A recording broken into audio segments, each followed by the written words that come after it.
What's going on, everybody? Welcome into Payoff Pitch, Action Network's MLB betting podcast. We are presented by BetMGM. Brendan Glasheen alongside Sean Zerillo and Charlie DiSturco in today for Anthony DiBundo, our Tuesday program. We join you throughout the baseball season, Monday, Tuesday, and Friday. Please rate, review, and subscribe to Payoff Pitch. We greatly appreciate it. We do take a look, and your listenership is delightful. So thanks for being here. DiBundo's somewhere in the woods, enjoying nature. So I don't know, what's the right word I'm looking for? Parts unknown. Hopefully he can find his way to get involved and maybe listen to the podcast wherever he may be. 15-game slate. We'll get to Dinger Tuesday. Charlie is going to get the torch, the imaginary torch from DiBundo. Even though Charlie does bet Dinger Tuesday stuff, it's DiBundo who normally writes the column, et cetera, et cetera. So we'll get to that. Zerillo, great day for the pod on Monday. Best bets cashed. We had the underdogs go through some of the final bets as well. Now with more games, 15-game slate, where are we looking for a best bet on Tuesday? Going with the Texas Rangers in the first 5 innings. Pretty big edge here for me. I made this closer to minus 215, so I like it all the way up at minus 196. Honestly, I could have made this even wider if I had fully incorporated everything that Nathan Eovaldi and Rich Hill have done this year. But using a bit more of their preseason projections, get this a bit more reasonable. It sort of aligns my full game line with where the actual market is, around minus 155, but still gives me a massive edge on the Rangers in the first 5 innings when we're attacking Rich Hill. And I think the Pirates actually have a pretty decent bullpen. So if it gets to the final 4 innings, both starters come out, I think it actually does get closer to like a 60-40 game, or even a coin flip, honestly, at that point. But Rich Hill is basically just surviving at this point. He's throwing like 75-mile-an-hour curveballs, hoping he gets an umpire with a wide strike zone and hoping he can nick the edge of the zone and get calls, because anything he's throwing is extremely hittable at this point. Occasionally, he'll loop in a few curveballs and then blow like a 90-mile-an-hour fastball above your hands if you're not expecting it. But by and large, Rich Hill, like a 5.6 expected ERA this season, actual ERA of about 3.3. We talk a lot about batting average on balls in play, strain rate. Those numbers for Hill are not that bad. He is a 301 BABIP, but you look at other guys with a similar expected ERA mark as him, their batting average on balls in play is closer to 333, 340. So he should be getting hit much harder than he is. He's actually just been very fortunate to date. The Rangers rank top 3 both against lefties and righties. They actually have a better split, though, and they're doing better against league average versus lefties. So technically viewed this as the Rangers' better split. Huge starting pitching advantage. Nathan Eovaldi throwing the ball better than ever this year. So I like the Rangers here quite a bit, up to about minus 196, but anything above minus 180, I'd sort of reduce the risk. I would make a bigger bet, though, at minus 175, minus 179. And outside of his last start against the Braves, Nathan Eovaldi has been stellar for the Texas Rangers this season. Did allow a couple home runs to Atlanta last time out. So, all right, Charlie DiSturco, speaking of, any thoughts on Rich Hill? Because I know you love sounding off on Rich Hill. You've got to have something to add here. I mean, I love anytime Sean wants to take a shot at Rich Hill. I'm down to hop on board. I'm looking toward the player prop market more for this matchup with Ezekiel Duran. He crushes left-handed pitching, and the market just does not seem to really catch up with him. He's got a 381 average, a 619 slugging against lefties, and 6 extra base hits and 16 hits this far. So at a high rate, he's going for extra bases, a 140 WRC plus against left-handed pitching. So that's where I go with rating Rich Hill, and I might be adding another prop. We'll see on that front. I mean, listen, he is, I tweeted it the other day. He is one of the luckiest and most aggravating pitchers I've ever watched in baseball. And I'm all for a fade of Dick Mountain, as I call him. He probably haunts my nightmares, and after tonight, when I go over 2 on my props, it'll be even worse. Duran plus 600 to homer, by the way. Yeah, I'm on that. Great number, and if you're not for the birthday narratives or not, his birthday was yesterday. I got a day off because they knew he's facing a lefty today. Not actually, but love him here. I hit him on Saturday, I believe, against left-handed pitching. He had a home run, 2 hits. He crushes lefties. So.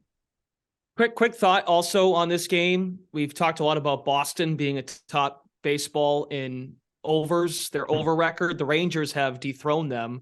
Rangers are at 64%, 29, 16, and 2 to the over. Zerillo totals 8. In the interest of fading Rich Hill, is that number fair, or is there's some value on the total of 8, Rangers Pirates? I make it 8.5. It might have been 8 last night, and I'm assuming that it moved up. I would need to take a look closer, but I'm probably more interested in playing Rangers team totals, if anything, maybe first 5 team totals as the away team.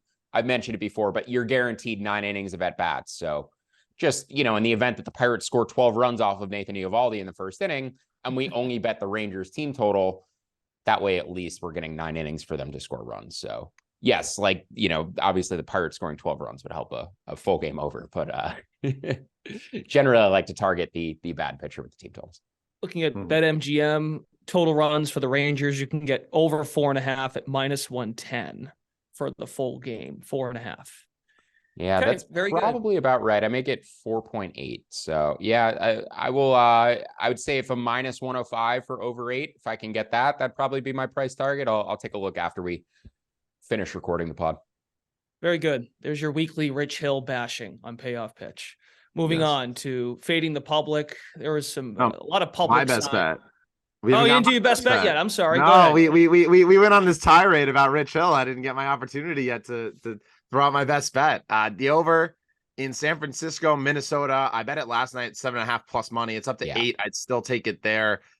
Listen, you look at these two pitchers, Alex Cobb, Sonny Gray. Both pitchers have sub-2 ERAs, but then when you look at their expected metrics, there's a bit of concern there. Cobb, his expected ERA is near 4, and he's got a hard hit rate that's near 50%, and yet he's been able to really sustain this low ERA because he's got an 88.1 left on base rate, which is just unsustainable. Not even like baseball's best can continue that rate. So that number is going to be coming down heavy. The last time he pitched against the Phillies, he didn't make it out of the 4th inning. 5 hits, 5 walks, just 2 runs. So I'm expecting him to blow up and everything to blow up in his face over the next couple of starts. He's been extremely lucky when you look at his advanced metrics. And opposite him, Sonny Gray, he's a lot more impressive, and I think he's able to sustain a more dominant season. I mean, you look at his expected metrics, they're in the low 3s, so not as severe as Alex Cobb, but still has a mid-80 left on base rate. He hasn't yet to give up a home run despite a 7% barrel rate. And the Giants are in their positive split here. We talk about the Giants. You want to fade them against lefties. You want to back them against righties. And the Giants have a lefty-heavy lineup, so they're getting Sonny Gray here tonight. They're 7th in WRC+, 5th in walk rate, 3rd in isolated power against right-handed pitching. And the Twins also in their better split, 13th in WRC+ against right-handed pitching, top 10 in both walk rate and isolated power. So bullpen's grayed out about average, but I love this opportunity to fade both starting pitchers here. 8 runs is just too low for me. I especially when it opened at 7.5. So that's why you follow us in the Action app, but still love it here at 8. Yeah, I made this 8.3 last night, and honestly, I kept going back and checking my park factor because I was like, why am I a run higher than the actual total? I thought I was off, and I honestly didn't even bet the first 5 over immediately, even though I probably could have gotten better numbers because I thought I was doing something wrong. Legitimately, I was confused why this total was so low. Good hitting weather in Minnesota today. Charlie mentioned the splits and everything else. 83 degrees at first pitch, wind blowing out. That's great hitting weather. So yeah, this was an easy overplay for me. Sorry, Charlie, for stepping over your best bet. I feel bad. I feel guilty. Let's move forward to finding out if we're going to fade the public. Handful of public sides today that we've identified in the Action Network Pro section of the app. 78% of the bets, 96% of the dollars coming in on the Marlins over the Rockies. That one's in Coors Field today, at Coors Field. Also, the people like Philadelphia over Arizona. Diamondbacks got the best of the Phillies last night. 82% of the bets, 97% of the cash on Philly. And we just talked about Twins and Giants, just talking winning the game, money line. 84% of the bets, 93% of the cash on the Twins to take down the Giants. Zerillo, you have a play on each of these 3 games. What do you got? Yeah, I like the Giants over 7.5. I might consider betting the first 5 over 4 as well to about -110. Again, another bet I'll take a look at after the podcast. Been playing more full game totals than first 5 totals lately. I absolutely hate betting first 5 totals. It's a personal thing. As for the Marlins and the Phillies, I like the Marlins in the first 5 innings on the road. Yuri Perez, first time I bet him this season. I've bet against him twice. I think Austin Gomber is but he has pitched a little bit better of late, and the Marlins can't hit lefties. So it's not a particularly large bet. And also, you have to be mindful anytime you're taking, especially a young pitcher, into Coors Field, because all these guys show up with their sliders, happen Hunter Green, and they can't throw the slider. Thankfully for Yuri, he has a curveball too, so he's got a backup option. Maybe he goes very fastball, curveball heavy tonight.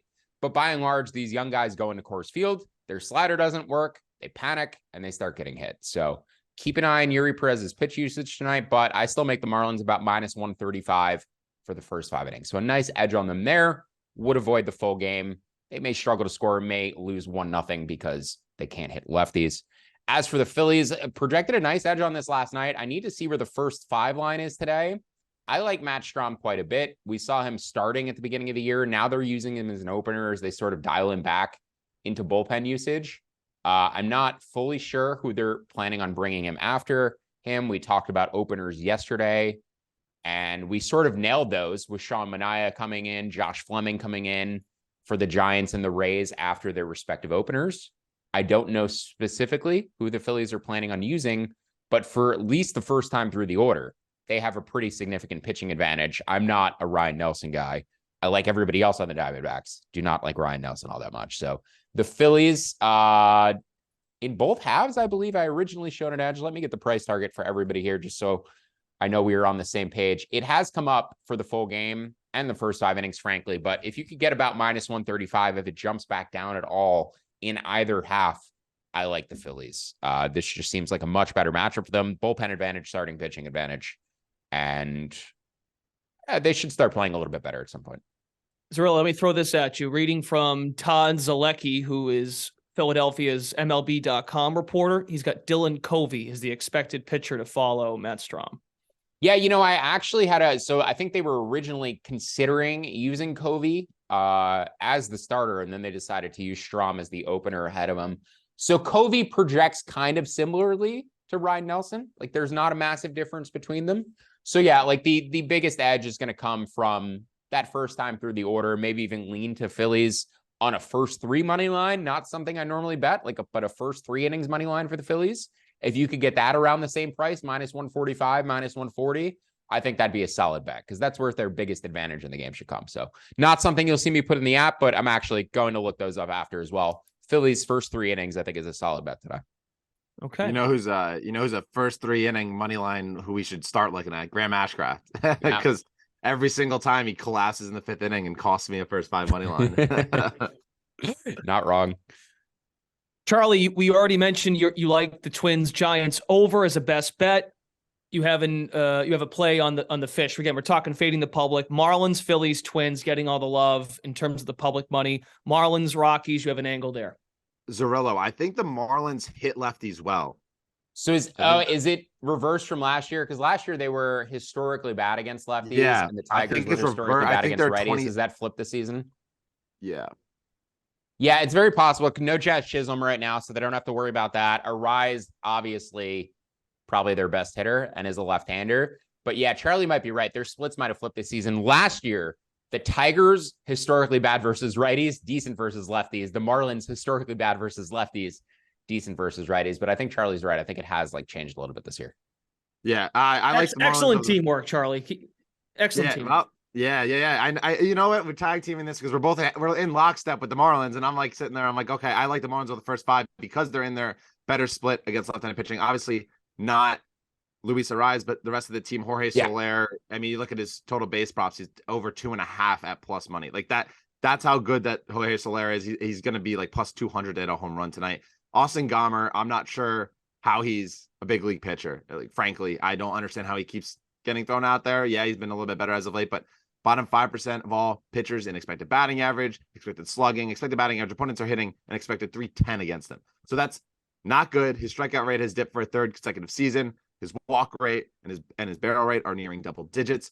So it's just across the board. There's not one positive you can really take from Gomber, except for the fact that his curveball has a sub 200 expected batting average. But what happens when your command is wonky and you can't rely on the swing and miss curveball in the dirt because you have to throw more fastballs and you have to throw more heaters. And that fastball has been absolutely teed off on a 400 expected batting average against. So I love the Marlins here. I think obviously Perez and I wrote this in my slate breakdown, which is funny that Zerillo mentions it.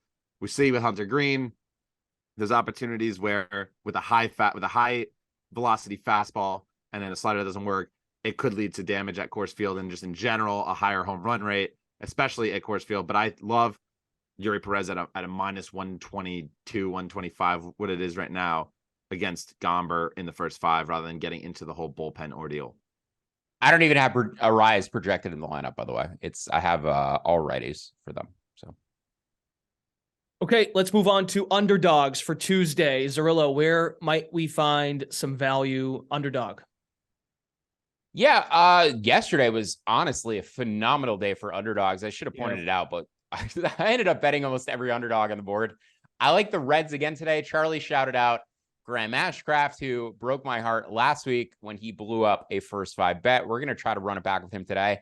I just think he's underrated in the betting market because his strikeout and walk numbers aren't particularly pretty. I talk about all the time. There's guys who underlying metrics like expected FIP, Sierra are weighting strikeout and walk numbers very heavily, and I think sort of undercut him. He does allow more weak contact than most pitchers. Ground ball rate north of 50%, home run per 9 rate under 1 per 9 innings. Very tough to do in today's environment.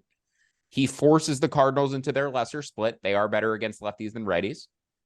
And Adam Wainwright is really falling off of a cliff. He's experiencing a further velocity decline at his age. Time was going to catch up to him inevitably, and it seems like it might finally be doing it.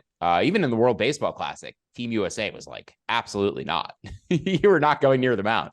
We brought our D team pitchers for Team USA, and Adam Wainwright was like nowhere near the mound. So that tells you what the opinion of Team USA was of him at this point. Yeah, he's throwing batting practice. I made this line about plus 105 for the Reds. I actually don't see like a massive difference between these two bullpens. Is the Cardinals bullpen so much better than the Reds bullpen? I know Alexis Diaz couldn't throw strikes last night, but yeah, I'm not so sure that the Cardinals have a pitching advantage anywhere in this matchup. So the Reds to about plus 115 would be a bet for me. I'm going to try to find a first 5 bet as well, but unfortunately, I don't think the number is juicy enough. Charlie, underdog you like for Tuesday? Yeah, hopefully I don't get talked into this Reds bet because I do not want to deal with Graham Ashcraft again. My underdogs. See it 620 when it's in the app. Yeah, right. You'll see it right before the game where I'm like itching for another ad. But yeah, my underdog is the Chicago White Sox here against Cleveland Guardians. Dylan Cease, not the same pitcher that he was over the last couple of years, but this is more of a fade against Logan Allen. You look at his numbers; he's been incredibly lucky thus far. A 286 expected batting average, an expected slugging that nears 500, and his expected ERA is 2 runs higher than actual. He doesn't really walk many batters, but he ranks around league average in chase and whiff rate, but his barrel rate is near double digits. So opponents are able to see him kind of well and hit him hard. He just has been able to mitigate damage thus far. Both Cease and Allen right around that 50% mark in hard hit rate, but Cease is slightly better, and I give the advantage to Cease, who's pitched in the big leagues for the last couple of years. Logan Allen, relatively new to the MLB. White Sox in their better split here. Guardians offense, I mean, we've talked about it, I feel like all season long. Their offense is pretty disastrous. They put the ball in play, but they really can't do anything and get on base or do anything with those runners on base. They're 25th in WRC plus against right-handed pitching. The White Sox, 105 WRC plus against lefties. So Allen, a 83% left on base rate. Cease at 64.7% left on base rate. That's one of the biggest differentials for me. And obviously, Allen pitching way above expectation while Cease is right around what you expect. So at plus money, I love the White Sox here. Better offense. Bullpen not as good, but starting pitching edge enough for me to back them here. All right. Like we talked about, big slate. Every team's in action. Sean Zerillo has opening pitch up at actionnetwork.com. Full breakdown of the slate. You have a couple more bets, Zerillo. Of course, my point bringing up the article is to read it, look at it. You go more in depth on these plays, but you've got a couple money line picks and some first 5 angles as well. Yeah, very nice comment on Twitter yesterday. Somebody said, even if you're a fan of the sport and not betting it, they found it helpful. So that was very nice to see. Just kind of get a feel for fantasy, which way pitchers are trending, stuff like that. Hopefully there's some nuggets in there for you. To piggyback off of the game that Charlie just talked about, I like the over in that matchup. He mentioned a lot of reasons why the over should be viable. Cease declining, White Sox in their better split. They also, I think the Guardians, who don't strike out at all, just present a difficult matchup for Cease because they're going to foul a lot of pitches off, force him to rack up that pitch count, and then hopefully get into that White Sox bullpen. So I think we see runs in that matchup, projected to total closer to 9. Again, another first 5 over that I'll take a look at, projected that at 5, maybe an over 4.5 is something I'll consider betting. But that seems like more of an attritional game for me, where Cease maybe gets worn down by the 5th inning and then gives up runs in the 6th. We will think about that one a little bit more. The Tampa Bay Rays, surprised at their pricing in recent days. And really yesterday specifically, just felt like the line kept moving against them. I don't know what happened to all the market love for this team, but I've been picking up the pieces lately and profiting. The Rays in either half today to about -120. I know Taj Bradley, after he got sent down, struggled a little bit. First inning of his last start didn't look great. I'm not a big home road splits guy, but Jose Barrios, you can see the chart in my article today. Every single year, his strikeout minus walk rate on the road is 5% lower. He's just worse on the road. I don't know what it is. I don't know if he needs like a sleep apnea machine. Like, what's going on with Jose Barrios? Why can't he pitch after sleeping in hotels? It's very odd. It really is very odd. Because there's no like discernible explanation other than just teams are slightly worse on the road. But every single year, his strikeout minus walk rate is 5% worse on the road. So the Rays, both halves today, -120-ish, look like bets for me. Also made this total at 9. So like the over 8.5 there as well, with Barrios struggling and Bradley potentially blowing up. Few more bets. The Cubs on the money line, like it to about -108 against the Mets. Drew Smiley just started throwing a sinker last year, or started throwing I believe a sinker last year, got away from his 4-seam fastball. He's been a renewed pitcher. Another guy whose strikeout walk rates, expected FIP aren't really capturing him, but expected ERA says his results are mostly justified. So Drew Smiley generating a ton of weak contact. I think he could frustrate the Mets today. Griffin Canning, Brian Bayo, honestly, not that different in terms of upside, arm talent. At least when they first came up, I think Bayo has a higher ceiling, certainly, but the results they're putting on paper are pretty comparable. So the Angels at even money, and then the dreaded Oakland Athletics, first 5 only. Oh my God. I can't believe I'm giving it out, but to about +170. This is purely a Marco Gonzalez fade. If I could bet a team total, I would have. It just didn't pop up for me, but yeah, I really don't see a big difference between Luis Mondina and Marcos Gonzalez. I don't. We talked about handicapping the A's and motivation, but small bet. A's got it around +190. It's closer to +170 now. That's fine. Wouldn't bet it much lower. Okay, I'm not looking at. I know. Oakland team total for the game 3.5. Overs at -105. But you're looking more first 5, right? Yeah, I'd be looking more first 5 team total. The Mariners do have a decent bullpen. It's actually underperformed this year, but they have a decent bullpen. Let me see where my Oakland first 5 number is at. Having them at like 1.9. So I'd need a 1.5, and I would imagine it's at 2. Okay. By the way, I wanted to chime in on Jose Barrios and looking at Pro Baseball Reference. Stunning. You're right. Stunning numbers. At home, 13 more wins than he has on the road in his career. Home runs, 90 on the road, 53 at home, and walks, 183 on the road, 140 at home. And it's not, like Target Field, Rogers Center, these are not major hitters parks. If anything, they play slightly favorable to pitchers. So I don't understand. I mean, I guess that lends into home road splits, right? Maybe pitching at somewhat favorable pitchers parks, but it shouldn't be this drastic. It's wild. It's drastic. Jumping off Zerillo's bet on the A's, Charlie, I mentioned your name yesterday, how you've given out the A's a few times on Payoff Pitch, and it's been successful. So maybe you are who we need to give Zerillo more confidence on backing Oakland. Listen, Brendan, I've never led you astray when I've told you to bet on the Oakland Athletics, and today I'm betting on them as well. I'm going full game though. I'm maybe I'm making a mistake by just getting like the extra 30 cents of a value or 30 cents on the money line here, but Marco Gonzalez is my Patrick Corbin to Sean Zerillo. Every time Marco Gonzalez is on the mound, I am fading him at some capacity. His expected batting average is near 300. He has a 7.7 barrel rate, a 465 expected slugging, the lowest hard hit rate since his rookie season. Yes, Brendan, this is the 10-39 Athletics, 2-0 when Charlie gets it out on the pod, though. But if you look at their offense, they're 11th in WRC plus against left-handed pitching, above average in isolated power, above average in weighted on base average. I think that, like Zerillo said, that the difference between Marco Gonzalez and Medina are not that different. And at plus 200, I'm going to bet that Oakland Athletics. I mean, Marco Gonzalez should never be this big of a favorite against anybody. I don't care if it's like the Action Network MLB team that's hitting against them. Like, we could probably put up a couple runs. So I like them at the money line there. And I also like Brent Rooker over 1.5 total bases, a little bit of a dabble on his home runs. He has a 1.108 OPS against left-handed pitching this year. He's been crushing left-handers, so you usually want to fade him against righties, back him against lefties. A 160 WRC plus, so a very above-average hitter and capable hitter of finding the outfield seats against lefties.